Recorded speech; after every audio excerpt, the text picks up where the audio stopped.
Hello everybody, welcome back to C&S Corvettes in beautiful sunny Sarasota, Florida. It's your Corvette buddy Lyle here to talk to you about more interesting, exciting, and hopefully helpful Corvette stuff. We're going to cover something today that I'm really keeping an eye on, and I know that everybody and their brother covers this kind of thing, but this is something that I'm particularly interested in, and I wanted to share my thoughts on it with you. Let's talk about the 2025 Corvette and what the new C8 market is looking like these days. Get into it right now. Whoa, wait a minute. Guys, we are just a handful of people away from 70,000 subscribers. 70,000. I did a video just a few months ago that we were at 65. Now we're going to hit 70. So I have a very ambitious goal for 2025, and you guys are the only ones who can make it happen. I want to hit 100,000 subscribers by December 31st of this year. All you have to do, if you like our videos, if you find any value in what we do and you're not subscribed, please just hit that subscribe button. We're not going to bombard you with emails. We're not going to try to sell you a bunch of stuff, but it really helps our channel. And man, nothing would be a better Christmas present for Lyle, me, than to get my 100,000 subscriber plaque from YouTube. That is one of my stated goals for the short term, and it would really mean the world to me. So if you found what I do helpful or entertaining, the easiest way to thank me is by hitting that subscribe button and liking videos that you find useful. Thanks so much. Now, I won't tell them I said this. Let's get back to what we were doing. So it's probably the worst kept secret in the world that I really want a C8 Corvette for us here at the shop. Not only to play with and take to car shows, but to learn on. Let's look at this, let's look at that. One of the great advantages to being located where we are here in Southern Florida is we see Corvettes get mileage and use on them so much sooner than a lot of the rest of the world because people drive them year round. A lot of my customers drive their Corvettes literally every day. So we get to see where the weak points are on these cars, where the wear items are on these cars, well before our competitors do, which means we can put solutions to these problems into production before those people even know that's a problem, right? So it's a huge advantage to us. Despite all the high temperatures, the hurricanes, the snakes, and the alligators, there are some advantages to living here. So I'm constantly keeping an eye on what new Corvettes are going for and how many of them are available at any given time. So what I am seeing right now is you can buy a base 1LT 2025 Corvette Coupe for $63,000 to $64,000. So they are available at or below MSRP just about everywhere. I did a search recently that covered 1,500 miles from our location.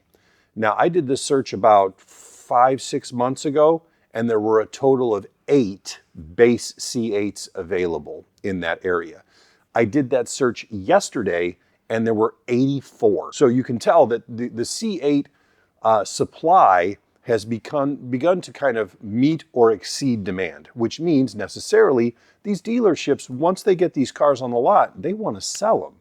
So they are going below MSRP on a lot of these cars. In fact, the lowest priced one I found so far was here just in Bradenton at brand new, 0 miles, and it was the purple, I forget the particular name of the purple, the 2025 purple 1LT Coupe, $63,900, 0 mile car. And it got me to thinking, fantastic, because the more that these become, prevalent, available in the market, the better the chances are that one day we can afford one to have here at the shop and do a bunch of cool stuff too and all that. What's this saying about the Corvette market? Well, it's saying that a lot of the people who were in this when the C8 was the newest, hottest car on the market, and they were buying cars and flipping cars and making profit because they had the cash to do so, you're seeing now the 2022 and 2023 used 2LTs with 8, 10, 15,000 miles on them. These guys are asking more for those cars than you can buy a brand new 1LT for right now, which is an interesting place for the market to be. Because, I would definitely, if I'm paying $60,000 for a car, having a full factory warranty that starts on the day I pick it up, that's a real selling point for me. And it got me to thinking, at this price point, talking below $65,000, what are the actual competitors for the C8? And competitors as in sporty cars that are in that price range. Well, oddly enough, the number one competitor for the C8 are the 17, 18, and 19 low-mile Corvette Z06s and Corvette Grand Sports. A low-mileage 18 Z06, anywhere from $67,000 to $71,000. Same thing with the Grand Sports, a low-mileage 2019 Grand Sport, $65,000, $68,000. And that kind of goes back to a subject I talked about in a previous video where the Corvette market kind of split. You've got a large group of the Corvette faithful who believe that the last true Corvette that was made in 2019 because it was front engine, rear-wheel drive, and at least had the availability of a manual transmission. And then you've got this entire other market that was like, ooh, mid-engine, awesome.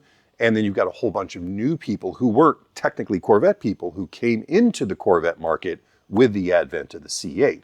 So the number one competitor, the way I see it for the C8 right now, is you can buy a 650 horse, 2018, 2019 C7 Z06, or a really nicely equipped low mile Grand Sport for the same money as you can buy a new base C8 coupe.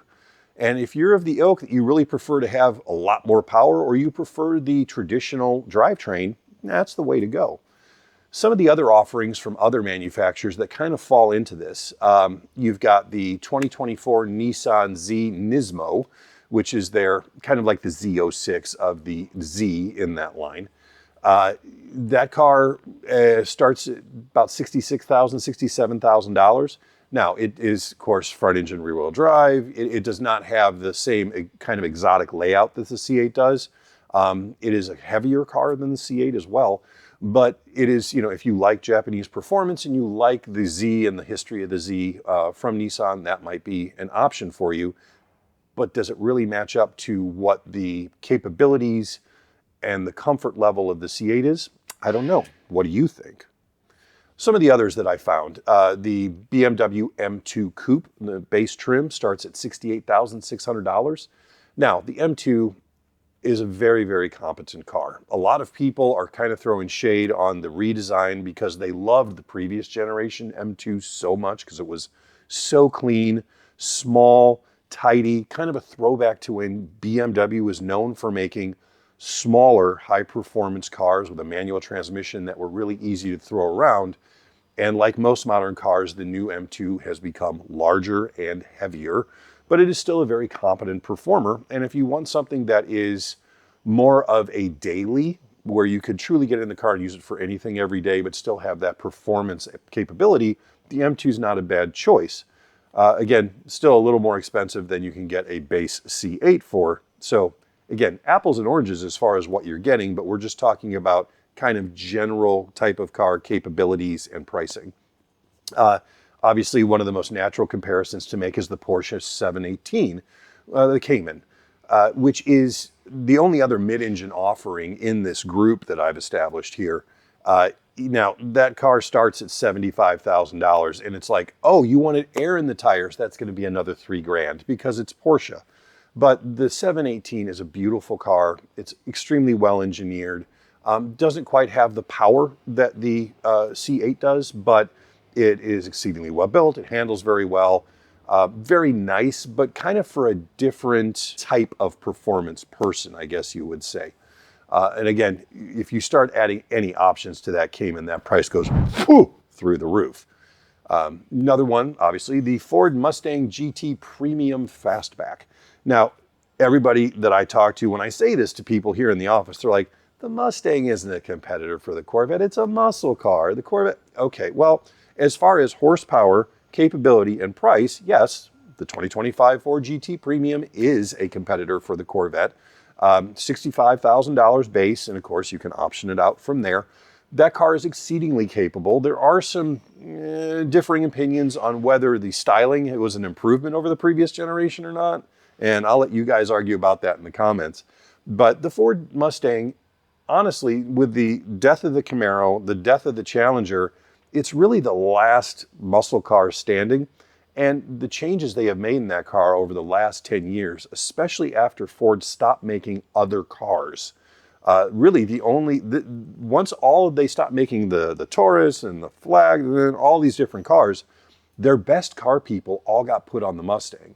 And I believe it's fair to say that the Mustang has really taken a quantum leap forward in quality, design, performance, and just general niceness, if that's, an adjective.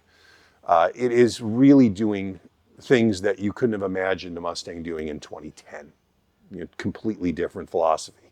So I believe that the Mustang GT Premium is probably the closest legitimate competitor to the C8. I prefer to have, if I'm going to have a sports car, I want something that was born to be exactly what it is. And I know that the argument can be made that, well, you do the same thing with the Z06, same thing with the E-Ray. It started out as a base and they added to it. But the engineering was done to this level first and then went up from there, rather than starting the engineering here and coming up to here. That's my view. Again, if you disagree, put it in the comments below. I'd love to hear your thoughts on this. This is an open conversation.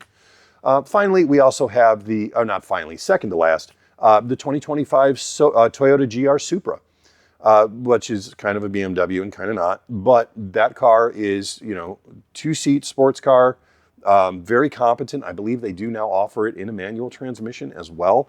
That car starts at about $63,000, so about the same price as a C8 coupe. It is, again, very different style, very different type of vehicle, but in price, performance, and other ways, it is a competitor. I don't think it has the power. It certainly is not going to have the straight line speed that the C8 does, but it does have some good handling. And it's got a fairly good reputation so far in its existence of being a reliable car. So the final car that I picked to kind of add into these likely competitors for the C8 isn't one that would immediately jump out at you as a direct competitor, and it is the 2025 Lexus IS 500 F Sport Performance Premium. Now, this is the V8 version of the IS chassis in the Lexus lineup. It is very, very potent. It is a 4-door sedan. It is not a 2-door coupe. It isn't mid-engine. It's front-engine, rear-wheel drive. But the advantages to that car, if you're wanting something that performs close to what the C8 can do, but you need room for more than 2 people, you want an actual trunk, or you want something that's going to probably hold its value exceedingly well and probably be exceedingly reliable over the next 10 to 15 years, this wouldn't be a bad choice. It starts at $64,800, so that is in there too, and it is a potent performer. I will say that Lexus does have a habit of making their performance cars overly heavy, so it's not going to be the lightweight, ballet dancer that you would find in, say, the Supra, the 718, the M2, or the Corvette, but it does have a lot of other things going for it. All of those cars are really special in their own way. In my personal opinion, do any of them measure up to what the C8 is for the money and what it can do for the money? Even in base trim, probably not. Long-term value, that's a whole other argument, maybe another video we need to do. But if you're doing apples to apples, brand new cars to brand new cars, I think that the C8 is still the best value on the planet. There simply isn't another mid-engine V8 almost supercar in the world that you can pick up for under 65 grand. And that's exciting for those of us who love Corvette and who love cars that are capable of doing amazing things, but still work for a living and don't have a bunch of extra money laying around. So those are my thoughts. If you guys have other ideas about what competitors are for the C8 or where you think the C8 market might be going, because remember too, the E-Ray and the Z06 are both being offered now below MSRP too. That may be another video we do just on those cars. But where do you think this is heading? What do you think is going to happen, especially with now the ZR1 coming online and eventually the Zora being released? Where do you guys see the Corvette market going in the next 2 to 3 years? I'd be interested to hear your thoughts. Thank you for watching. Don't forget to like and subscribe. Have a great day.